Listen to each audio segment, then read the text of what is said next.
Mercedes are struggling this Formula One season, with both Lewis Hamilton and George Russell struggling to build on a strong FP1 session at the Miami Grand Prix. George Russell shared Lewis Hamilton's frustrations after Mercedes slipped down the timesheets at the Miami Grand Prix. After a promising FP1 session, both Brits struggled in FP2 as their battle for pace continues this season. Russell and Hamilton were top in the first session on Friday, only to slip to 15th and 7th respectively in the second session. That slide prompted Hamilton to voice his frustrations again, branding it difficult to take and a struggle, same as every weekend. That we're a second down, he said, when asked what they'd learnt. It's a great weekend, it's a great place to be, lots of positives, it's just we are not particularly quick. It's a struggle out there. We're trying lots of different things. FP1 looked quite good, and then we come into FP2, and the true pace come out. It's just a kick in the gut, so it's a little bit difficult to take sometimes. But it's okay, we will just continue to work on it. We will regroup tonight and try and see if we can make some setup changes and get the car in a sweeter spot. George Russell seemed much more positive in his interview, insisting they're only minor adjustments away from bettering Ferrari and Aston Martin in the battle to run behind leaders Red Bull.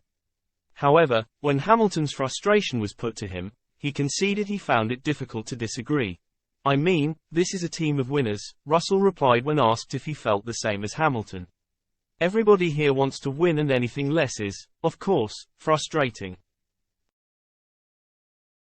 Week after week, we know the journey we're on at the moment, and still trying to understand, still trying to grasp how to find a lot more performance to at least get us as the best of the rest.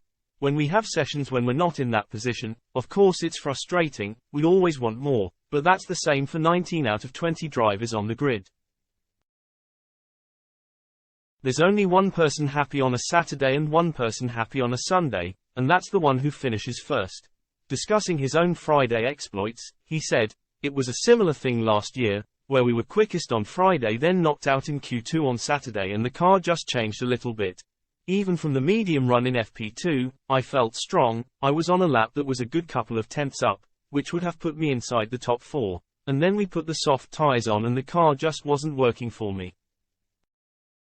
I think we understand a little bit why that is, and fortunately we've got the time to make improvements overnight. But yeah, it's fine margins. If we get things right, there's no reason we can't be ahead of Aston Martin and Ferrari, that's the aim. I think we've seen in these first 4 races, it's really tight between those 3 teams. If only that was for the win and for pole position, it'd be incredibly excited, but it's good because it shows that if we get things right we can be rewarded and jump ahead of them. I think we need to make some improvements overnight. We know we've got the potential because we saw it in FP1 and at the start of FP2, but, for sure, we need to get things aligned.